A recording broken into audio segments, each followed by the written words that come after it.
All right, everybody, what's going on? And welcome to today's edition of SWAC Talk. Of course, this is a show we cover the SWAC inside and out. I'm your tour guide around the SWAC, C. Wells, coming at you. And today we are going to preview week 8. Season is moving rapidly, man. We are almost, we like 1 week from the end of October. It seems like the season just started. And, we coming toward the back stretch of the season. Starting to be separation Saturdays basically from this point on. So, got a lot of good action on the schedule this week. Got probably the biggest game that most people been anticipating since before the season. Also got a huge West Division matchup early and a surprising game in terms of excitement as well. So week 8 turned out to, at least right now, seems like it's going to be a pretty good week. So we're gonna talk about these 4 games that take place. Prairie View, Texas Southern, and Alabama State and Alabama A&M are all off this week. So that gives us eight teams and 4 games. So let's go ahead and talk about these games. And we're gonna start off. Well, before we do that, I'm getting ahead of myself. We got our week 8 pick'em contest. The link will be in the description. It's also on my Twitter account, which is Swag Talk 76. On my Instagram, which is Swag Talk. On my Facebook, which is Swag Talk. So if you want to get in on that, excuse me, we've been having a pretty good turnout on that. So if you want to get in, you can go ahead and hit the link and play. So see how things go. We had a few games where everybody got it wrong because teams won who we didn't think would win. So that makes it pretty fun trying to figure out the topsy-turvy swag. Also, don't forget to like the video, share and comment, and subscribe to the channel if you haven't done so already. We making the march to 1,500, so any subscription will be greatly appreciated. Definitely going to continue to bring you good content, so your subscription will be well worth it. Also, don't forget to hit that notification bell so you can be alerted to videos that I drop. We've been doing a lot of lives on Saturdays after the games. So if you hit the notification bell, you'll be alerted to when those drop. They typically are pretty fun, although maybe if your team lost that day, it's not that fun. But we tend to cut a little loose on those shows and just have a good time. So with that being said, man, we're gonna jump into week 8, and we're gonna start off with the game of the week, not WEEK week, the WEAK week. Bethune-Cookman and Valley, both teams coming to this game 0-6. They both looking for their first overall win and their first conference win. So somebody's gonna win this game. Somebody's gonna lose this game. I really feel like the team that loses this game may go winless.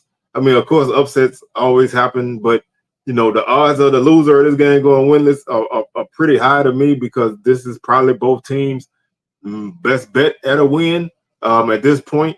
So there's still some stakes. I mean, nothing groundbreaking, but nobody wants to go winless. Nobody wants to finish last. So I think both teams are gonna come out and fight. This game can be seen on the Swag Digital Network at 2 p.m. So you can definitely check that out if you like. Neither team has been setting the world on fire. Obviously, if a team's coming into a game at 0-6, they obviously haven't been doing great. But Bethune-Cookman right now is 11th in scoring offense at 17.7 points per game. Valley is 12th at 13.5 points per game. Both teams' defenses are dead last in scoring defense. Bethune-Cookman gives up 43 points a game, and Valley gives up 48. So that makes for an interesting scenario, because neither team can score and neither team can stop anybody. So my wager is that this game is probably going to have a lot of points because the offenses are dead last in total offense.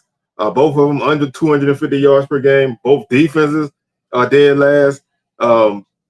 Bethune-Cookman gives up over 516 yards per game. Valley almost 500 yards a game. So I just think this is going to be one of those games where if somebody can hit a big play somewhere, that's going to be the difference in this game. Neither team runs the ball well. Valley is under 60 yards per game. Bethune-Cookman is 80.7. Bethune-Cookman averages 2.5 yards per carry. Valley 1.7. Both defenses are last in rushing defense. 242 per game for Valley and 258 for Bethune-Cookman. Passing offense, they both move up in passing offense, 8 and 9. Valley is at 172 yards per game. They do have 15 interceptions. They have been very turnover prone this season. And Bethune-Cookman is at 167 yards per game. Again, both defenses struggle against the pass.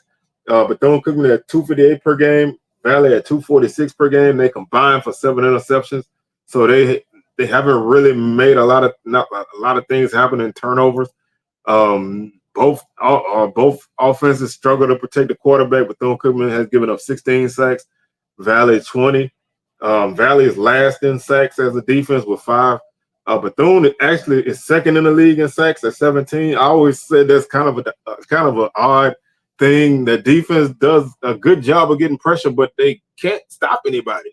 So it makes for a boom or bust type of thing. Although I think that may help them in this game. That may be one of the big differences in this game between two teams who are pretty evenly matched in a bad way. Bethune-Cookman is at 21% on third down. Valley at 30%. So Valley seems to be able to drive the ball a little bit more, but turnovers have eaten them alive. Both defenses struggle on third down. Bethune-Cookman is at 49%. And Valley is at 51%. To me, a game like this comes down to probably individual guys. You know, like if you look at the teams, neither team has done anything of note. So it almost comes down to individual players and individual matchups. And to me, when you have a guy who can be a big difference maker in a game like this, I think he's going to shine. And to me, that guy is Cam Ransom. From Bethune-Cookman, he's their leading rusher with 153 yards per game and 5 touchdowns. And he's also the leading passer as a quarterback at 968 yards per game with 4 touchdowns and 3 interceptions. He's a big guy. You know, he's a guy who's tough to bring down. He can get out and make some things happen with his legs. And he can hit the big play downfield. They just don't have the consistency, and they can't avoid those costly penalties. But Malik Huggins, Lorenzo Jenkins, and Kobe Stewart are guys who have been targets for him. Stewart has 3 catches. Kobe Stewart has 3 catches for 129 yards. He's averaging 43 yards per catch. Obviously, the catches are low, so you know it's not anything that's like super consistent. But he has shown that he can get down the field. So you definitely want to keep an eye out on number 80. For Bethune-Cookman, but Huggins and Jenkins are neck and neck. Jenkins has 11 catches. Huggins has 10. They both about the same in yardage. Neither has a touchdown yet, so I feel like this may be that type of game. Defensively, Bethune-Cookman, Raymond Woody is the leader of that defense right now, and he leads the team in tackles with 46. E.K. Brown has 4 sacks. They also have Jeremy Graves Jr. with 2 sacks. And so they, that like I said, the defense, they're very porous, but they do make plays behind the line of scrimmage from time to time. And for a team like Valley, that's going to be a lot of trouble because Valley obviously has struggled to do anything of note. Tajarian Williams is their quarterback, and he's their leading rusher with 104 yards. He's also a guy who's a bigger guy, but he has, really struggled in all aspects. Kind of having a sophomore slump. But Jaden Sisk has also got some action this season. They both about 50% completion rate. 429 yards passing for Sisk, 428 for Williams. They both have thrown a ton of interceptions. Williams has 8, Sisk has 6. I do like the receiver combo of Rembert and Ross. They are basically the guys who they target. Ross has 27 catches for 288 yards. Rembert 30 for 375. Ross has 3 touchdowns. Rembert has 1. Jackson Davis, who was a kid who was a preseason all-conference tight end and one of the top freshmen coming out last season. He had his first action, really productive action this past week with 3 catches for 62 yards. So, maybe he can start to come around, and that can definitely make some things happen. A guy like the Fabian Fant is a speedy guy who can probably make some things happen. In the run game or receiving if they can get the ball to him. Their leading tackler on defense is Eric Campbell. He has 31 tackles and 3.5 tackles for loss. Dante Reed has 5 tackles for loss and 2 sacks to lead the defense. To me, a big factor in this game is going to be special teams, and that's Darnell Dees as a return guy. A couple years ago when they played at Valley, I think he returned a kick for a touchdown. So he can do, this can be a game. So I think Dees and Ransom are the guys who are going to make the play for Bethune-Cookman. I think that's going to be the difference in this game.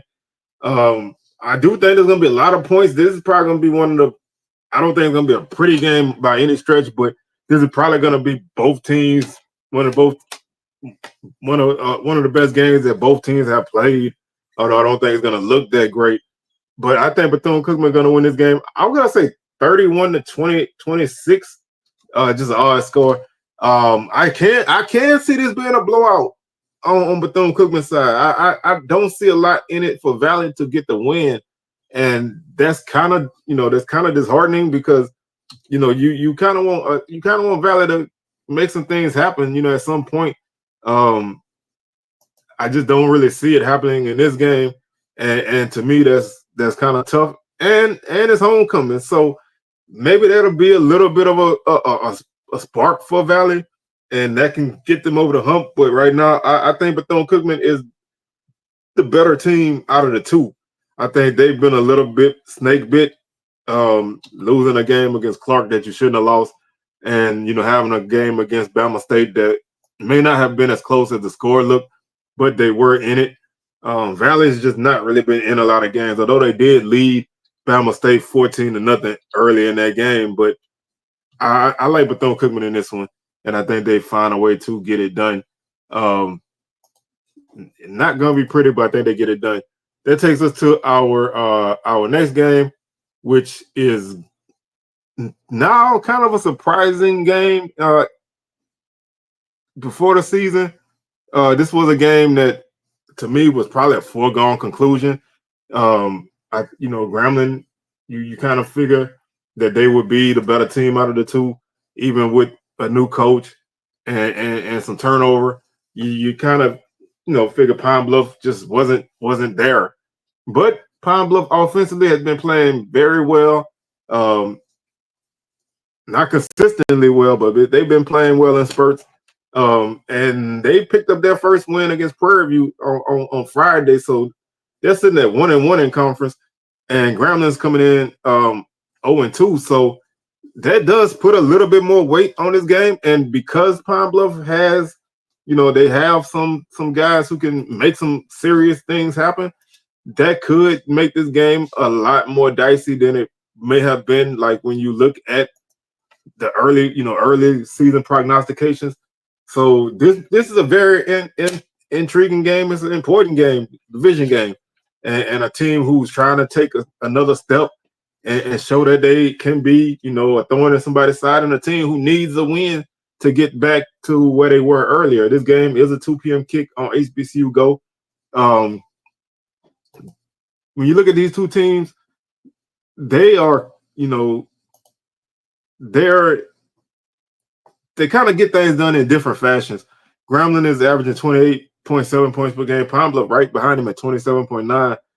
Pine Bluff defense gives up 37 points per game. So that is buoyed by a 70-point game and a 54-point game, I believe, that they gave up to Central Arkansas. So they have given up some big points in game, but they did hold Prairie View to 17 this past week.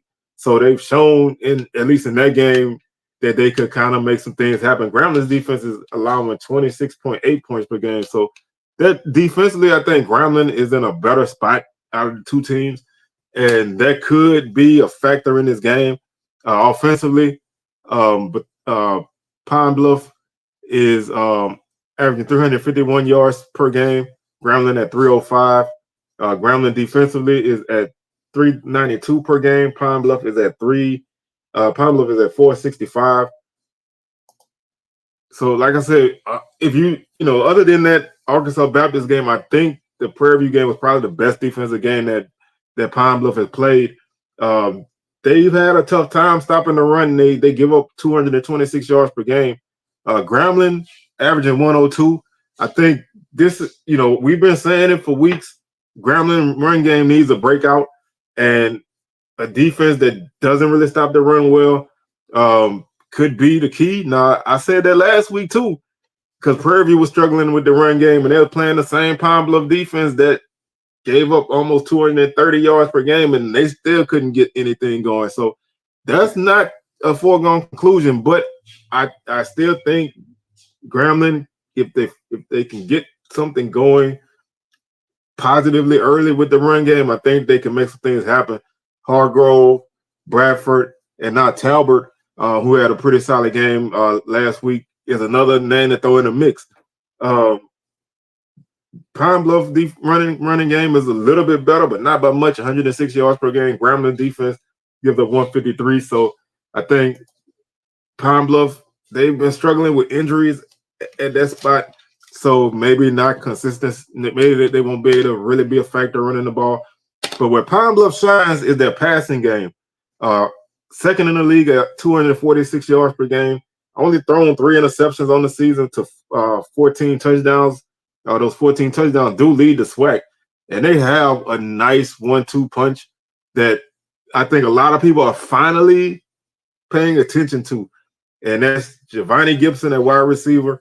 31 catches, 758 yards, easily going to be a 1,000-yard receiver as long as anything doesn't happen. And 6 touchdowns, averaging 24 yards per catch. And Mekhi Hagan's a guy who coming into the season wasn't even assured of being the starter. Kind of almost was the starter by default. And now he's playing very well. 84, 165, 50% completion rate. You love to see that go up. But he's averaging 245 yards per game, 1,475 yards through the air, 11 touchdowns, and only 2 interceptions. So this is a guy who he can make some things happen. He goes to Gibson a lot. Armani Roan is the next leading receiver. He has 14 catches for 232 yards. But this is the Gibson and Hagan show. Weber was kind of the guy last week, but BJ Curry had a couple touchdowns. So the running game does have some guys who can make some things happen, but they get it done through the air. And that goes against a Grambling secondary that and defense as a whole that is not great against the pass in terms of yards per game, but they lead the league in interceptions with 11. So the potential for them to force turnovers is huge. And that's been one of the things that Grambling has kind of had go their way a couple times in games this season. And that's, they beat Texas A&M Commerce. I think they forced 6 turnovers in that game. They forced 5 against JSU. That was 2 big wins that they got because of turnovers. The last couple of weeks, they haven't really been able to force as many turnovers, and you see kind of a change in the way the games have gone. And so it makes you kind of look at Grambling as if they can move the ball, if they can make things happen, if their defense doesn't force a lot of turnovers. Right now, Grambling's kind of, they're kind of a little bit shaky in the passing game right now. Miles Crowley hasn't really played up to par. He's been hit a lot, and his numbers aren't great right now. And there's been some hint or talk that they may even play another quarterback. So if that's the case, that makes things a little bit more dicey for Grambling. But like I said, I think Grambling's run game can be a big difference in this game. And like I said, I know I said it last week, but I think this is the week that Grambling's run game takes off. And if they are playing Ashton Fry and Miles Crowley, you're going to need their run game to kind of balance things out. and you're gonna want to run the ball to keep Pine Bluff's offense off the field. You don't, even though your defense can force a lot of turnovers, and Andrew Jones is a tackling machine. He has 60 tackles on the season, 7.5 tackles for loss, and 1.5 sacks. Even though he's gonna be all over the field, you still want to cut down on those opportunities that Pine Bluff has to make those plays. Now, Mekhi Higgins can and will make some bad mistakes. Sometimes he holds the ball long. Sometimes he scrambles too far and takes a big loss. So if you're grambling, you want to kind of force him into that kind of stuff, and you want to make sure that that Gibson doesn't hurt you as bad. But I think if Grambling runs the ball the way I think they can in this game, and I think if they can force a couple of turnovers, that's going to help them tremendously, because I think Pine Bluff, I don't know if that defense is going to be able to carry that Friday night effort on the road against Grambling. Grambling's they're going to be pretty spicy coming off of that Alcorn loss. And, again, it's homecoming for Grambling. So, that's always a possible boost, but it's also a possible distraction. You never know how homecoming is going to go. And, if Pine Bluff, I think one of the key things for Pine Bluff is, can they focus after getting a lot of accolades this past week and a lot of attention this past week? If they can stay the course and not let that get to their heads and think that they've already got it done. I still like Grambling in this game. I think Grambling is going to I think they're going to be able to run the ball and control the clock. I think Pine Bluff is going to hit some plays because they've done it all year. I just don't think that they're going to be able to just go, toe-to-toe all game long with Grambling. I think Grambling is going to get a turnover or two, and that's going to help them out a lot. I think this looks like a 28-24 type of game. I do think Grambling, to me, it all depends on how the quarterback situation goes. If Miles Crawley is out there and he's looking like you think he should, then I think Grambling will be in great shape. If he's taking hits and he's looking a little bit uncertain and they just they can't make it happen, then that opens the door for Pine Bluff. But that's why I think the run game is huge for Grambling in this game. They have to be able to run the ball. And they just have to avoid those odd plays that kind of catch you off guard and get you behind schedule, because you don't want to give up big plays against Pine Bluff and give them a lot of momentum. So if Grambling can control that, I think they have a good chance of winning this game. And that takes us to our third game, which is our third homecoming of the weekend. 3 out of 4 games are homecoming. That's Southern and Alcorn. This is another game that's a big game. To me, in the West Division, it's too early to say this is a battle for first place, other than the fact that it literally is. The winner of this game is going to still be in first place. That's it. It doesn't really do much beyond that. I think the winner of this game, it has their hand on the handle of the driver's side door, but they would not be in the driver's seat. There's still a lot of football, and I think the West is going to be topsy-turvy. And I still think a team with 2 losses or even 3 can win this division. So this is a good leg up for one of these 2 teams, but by no means does it close the door for the other team. This is the opposite of probably what I'm going to say for our final game. These are 2 teams who have had a kind of tough go of it at times. 6 o'clock kickoff in Baton Rouge, homecoming, like I said. Alcorn's been pretty hot the last couple of weeks. They are on a 3-game winning streak. Southern, they've been up and down. They haven't really looked good. They've had a couple games where they look really bad, but then they've had games where they played good second halves, like at Prairie View and Texas Southern. And to an extent, Savannah State, that was a pretty big second half game. This is a team who sometimes they turn it on when their back is against the wall. They kind of did it a little bit against JSU, but not enough to really mean anything. And obviously they didn't do anything against Nichols. But Southern's offense, they average 20 points per game. That's with a couple thrashings in there, a couple 7-point games in there. Alcorn is at 23.8. So again, neither team has really lit the scoreboard up. Alcorn had 2 FBS games early in the season, and they lost big to McNeese. So they've been kind of struggling there. Southern defensively gives up 26.3 points per game. Alcorn 29.6. Total offense. Alcorn, they average 366 yards per game. Southern 354. So they right there by each other. Southern is giving up 279 yards per game on defense. Alcorn 353. Again, that's some FBS games in that number. Alcorn, these last three games or so, their running game has really kicked up. And now they lead the league in rushing at 202 yards per game. And they face a Southern defense that allows 149 yards per game. Southern's run defense, they can be stout at times, but then there's also been games where they've given up a lot of yardage on the ground, like Nichols and Jackson State. They've given up a lot of yardage on the ground. The rest of their games, they've been pretty good against the run. But they just haven't, they give up some big plays here and there. Texas Southern was able to hit a couple big runs with a back that I didn't even know was out there. But that's a huge opportunity for Alcorn. Xavier Vaughn and Jacorian Sewell. Those two guys have been really good running the ball. Sewell has come on really strong these last few weeks.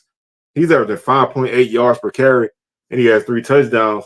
Vaughn is at 484 yards, averaging 6.1 yards per carry, and 8 touchdowns. The last couple of weeks, his numbers haven't been as big, but the threat of him still running the ball is always there. And that's something that Southern's gonna have to look out for. Southern has had some trouble with quarterbacks escaping the pocket. And Alcorn's gonna, try to line up and be physical with Southern. So Southern defensive front and their linebackers are gonna have to hold on and try to slow down Alcorn as much as they can. Now Southern, the potential for Southern to run the ball is there, but the execution hasn't really been there consistently. They did have a good game running against Prairie View. They did have a good game rushing against Texas Southern. They had 112 yards per game right now. Kobe Dillon, Kendrick Rhymes, CJ Russell. Those are 3 backs that Southern throws out there routinely. They pretty much alternate. They all are, at over 150 yards apiece. They have had some problems with fumbles. So in the last couple of weeks, so that's a cause for concern. Alcorn defensively has been they've been pretty average against the run, 168.5 yards per game. So it's not going to be easy for Southern to run the ball, but I still think Southern needs to be able to run the football, because when Southern runs the ball, their offense functions better. If they have to just get one-dimensional, they can still move the ball through the air, as evidenced by them averaging 241 yards per game, but they only complete 50% of their passes. So if you get Southern to constantly throw the ball and not run it, you got a great chance.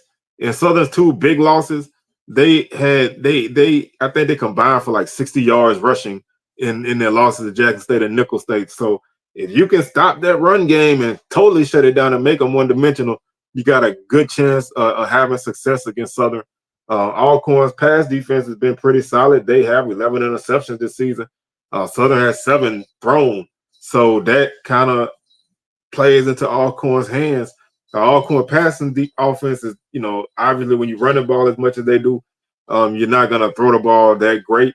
They have 163 yards per game. And they face a Southern defense that only gives up 130 yards per game through the air, which leads the league. But Southern's biggest problem on defense is they only have 1 interception. And interceptions, obviously, they go a long way in kind of helping you flip the field, get momentum. But Southern has dropped like 6 interceptions in crucial times. So that right there, to me, can help Southern if they can hold on to an interception. I don't think you can see Alcorn go to the air a whole lot, But when they do, they're gonna try to go deep, and they're gonna try to hit that big play down the field, because you more concerned with the run game. Both defenses have the ability to get after the quarterback. Southern right now is at 10 sacks. All corners at 14. There's two great defensive linemen in this game: Malachi Bailey from Alcorn and Kelby Gibbons from Southern. Those are two guys who you definitely gonna want to keep your ears out for. But a guy like Stamarion Edwards has 47 tackles and 8 tackles for loss on defense. So he's a guy who you can definitely look out for. Southern, Rodney Johnson is a strong guy at cornerback. Vince Page is a guy linebacker who's really flourished this season. He's a JUCO guy, really flourished this season, and honestly, is maybe the top linebacker this season. Maybe neck and neck with Derek Williams. Herman Bristol's a guy in the secondary who's been strong. So I think both defenses are gonna be keyed in this game. I think the offense that makes the fewest mistakes is gonna win this game. And for me, a lot of it comes to converting on third downs. Southern converts 35% on third down. Alcorn, they're at 35% as well. So both teams kind of even there. Both defenses are pretty good at third down defense. Alcorn 36%, Southern 27%. So Southern has done a better job of getting off the field this season. And also in a game like this, special teams is a huge factor. Both teams have solid kickers. Noah Kiani hit the game-winning field goal against Grambling. Josh Griffin hit the game-winning field goal against Texas Southern last week. Neither team has really lit it up in the return game, although they do have guys who have the potential to make it happen. They just haven't really broke out yet. To me, for Southern, the punt game is going to be huge in a game like this. You have to be consistent punting the ball because you may not have a lot of good drives, so you may need to play field position, and that means you're going to have a strong game punting. But I think Alcorn has an identity on offense, and Southern, they have an identity, but they don't. Alcorn knows what they want to do, and they're going to come in and do what they come to do. And if it works, it works. Southern is still kind of, you still don't know if Biden is going to play or T-Set is going to play a quarterback. You don't know if the offensive line will be able to block for the running backs. Receivers had dropped the last couple of weeks. If Southern's on point, they can win this game. If they're iffy and Alcorn's making them make mistakes, then Alcorn is going to win this game. I think it's pretty cut and dry. I think this is going to be a low-scoring game, like low 20s. I think, as much as it pains me because it's homecoming, and I want to see Southern beat those big bad Braves, but I think Alcorn wins this game 24-20. I still think Alcorn is my pick to win the West right now, so I'm not going to deviate away from that. I think they make a play or two more than Southern. I think it's going to come down to a late score. But I like Alcorn in this game, but it's going to be a battle. I think this is going to be a physical game. Again, it's not going to be one of those games that you look at and be like, damn, that's some pretty football. But it's going to be effective football. It's going to be hard hitting, and teams are going to make plays where they can. So I like the Braves in this one, but like I said, I think it's going to be a close one. And that takes us to our final game of the day, which is our game of the week, possibly game of the year. I know off the field, in social media, it's the game of the year. FAMU and JSU, they've been going back and forth in terms of social media and trash talk. And if you watch SWAC Smoke, you see everybody going at it back and forth. And I think this is a game a lot of people been looking forward to. It's in Jackson. It's not in the Orange Blossom Classic. It's in the middle of the season, which is something that I always thought that game should be. It's for first place in the East, and unlike the West Division, the winner of this game is in the driver's seat of the division. There's not a lot of hurdles for either team after this. So the opportunity to take a good hold of the division is huge in a game like this. Now, I'm not saying that the winner is going to go undefeated in conference, but the winner will be in great shape, especially with tiebreakers. So even if they were to drop a game and tie with the other team, they still go to the SWAC championship. So I think there, like I said, I think there's a clear hierarchy in the East as opposed to the West. So that's what makes this game that much bigger. Both teams, they do what they do well. Jackson State, they score the ball well, 35.5 points per game. FAMU's offense hasn't really put a lot of points on the board this season, 19 points per game, but they do have the potential to strike, no pun intended, if their offense is clicking. Jackson State defense, 24 points per game. FAMU defense, 28.8. Not the dark cloud defense of last year or the year before, but they have been making the plays when they need to. And that could be the difference in this game for them, but it could be the detriment as well. Total offense, FAMU at 331 per game. Jackson State at 394. Total defense, Jackson State 306. FAMU is at 398. Again, like I said, not very dark cloud defense like, but they have been able to not totally break at times. Jackson State is a team that runs the ball very well, 166 yards per game, 12 touchdowns, they average 5.2 yards per carry, which leads the conference.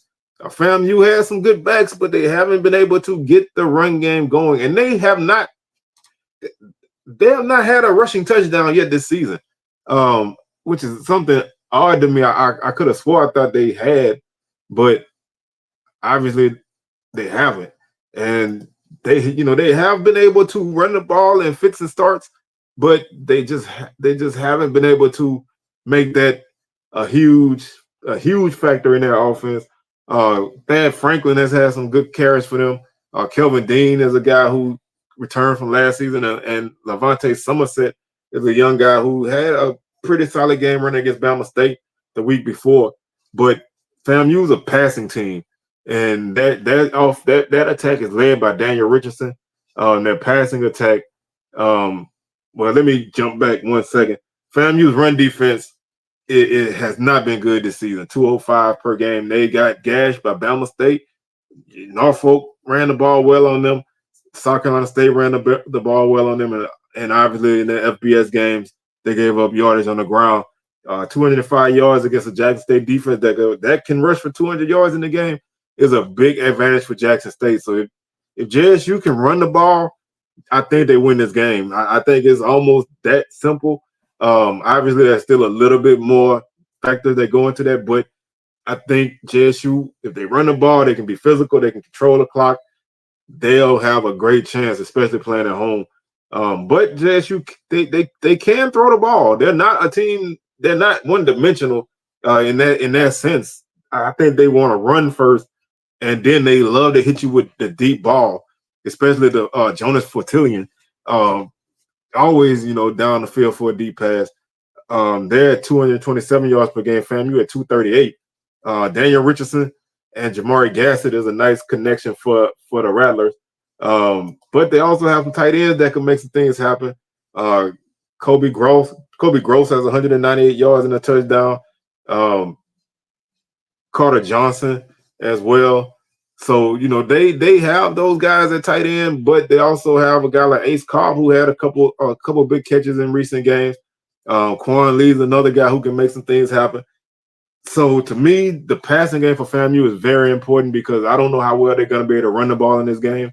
Jackson State defense is not bad against the pass, but, they have been susceptible to some big plays through the air. And I think that's going to be a key for FAMU to hone in on. But Jackson State defense has 17 sacks, led by Joshua Nobles. So, I think they can get pressure on Richardson. He's not an easy guy to get on the ground. Now he's like a, and y'all going, I know the bulk of it is he wears a flak jacket, but he's like a mini Bruce Eugene, not that big, but big enough. You know what I'm saying? Like he looks stubby, but he can throw the ball and he's hard to bring down. So if you let him get moving, then you may not get him down. So you're gonna have to find a way to, you know, corral him and not let him get out the pocket, because he's also still looking to throw the ball down the field when he's scrambling. So even if he doesn't pick up yardage with his legs, he's gonna still hurt you with his arm because he's steady looking down the field. Now, he did have a couple costly turnovers against Bama State that they were able to overcome. So, you know, that's always a possibility there. Jackson State has backs on backs. Herb Mulligan, Travis Terrell, who's a young guy who's fast as I don't know what. He can be a threat all over the field. Ahmad Miller, you know, JD Martin, you know, Jacoby Morgan can run the ball. So, you know, they have guys all over the field that can run the ball. And like I said, you know, they have weapons in the return game. Terrell can be a factor in the return game. A guy like Dupree can make things happen with the ball in his hands because he's extremely fast. They do have three kickoff returns for touchdowns. So that's a huge weapon for them in this game. And I think those are the kind of differences to me that makes this game lean a little bit more to JSU for me. I'm still waiting for that FAMU defense to show up that we all expect. This will be a hell of a game to do it. I don't know if they can, but if they can hold, I think if they hold JSU under 150 yards rushing, I think they got a good chance in this game. Now, that hasn't been something that they've been able to do, so I don't know if they can do it. But to me, if JSU gets over 150 yards a game, if they get over 150 yards rushing, I think I don't want to say it's an automatic win, but if they can run the ball, really, if they can run the ball for 150 yards or so, I think that helps them. Now they are 2-1. Well, they are 3-1 when they run the ball for over 150 yards. They came up just short of that against Bama A&M at 140, so that they would have been 4-1. But they ran for 159 against Grambling, but they turned the ball over a ton. So if they can run the ball well, they're gonna win this game. And I think with FAMU run defense being the way it is, I don't like that matchup for them. I think the pressure's on FAMU defensively to get those stops in the run game. And like I said, you can't really make JSU a passing team more because they can do it. So, you know, I think it's tougher to take away the run and make them throw unless you can turn them over. And FAMU hasn't really had a lot of takeaways on defense. They only have one interception, or they have two interceptions now this season. And they only have one fumble recovery. So they only have forced 3 turnovers. That's tough for a team going against an offense that doesn't really turn the ball over a whole lot, other than that Grambling game, really. And that's why I'm leaning Jackson State in this game, because the run game and the fact that it's at home. I think it's gonna be a lot of fireworks in this game. I don't know how. You know, I kind of feel like it's gonna be a game that's a mid-20s game. I'm gonna say 27-24. I think JSU win this game on last second field goal. I'm gonna hedge my bets there. But I do think that if this game, if either team can stop the other team's strength, I think that team wins this game going away. And I don't want to underestimate the special teams factor in this game either. But I like JSU in this game primarily because they're at home, and I think they've been a little bit more solid defensively than FAMU has so far this season. Now, that doesn't mean that the Rattlers can't make a breakout game at this point, but I think it's going to be tougher for them to get the win. So that's going to do it for today's show. Like I said, we'll be back tomorrow with SWAC Smoke live 6 p.m. Central, 7 p.m. Eastern. And Sunday is our Week 8 recap. Don't know if we're going to go live after the game. It's possible, but I just stay tuned for that. And other than that, man, we up out of here. Y'all enjoy y'all rest of y'all week, and we will catch y'all on the rebound. Peace.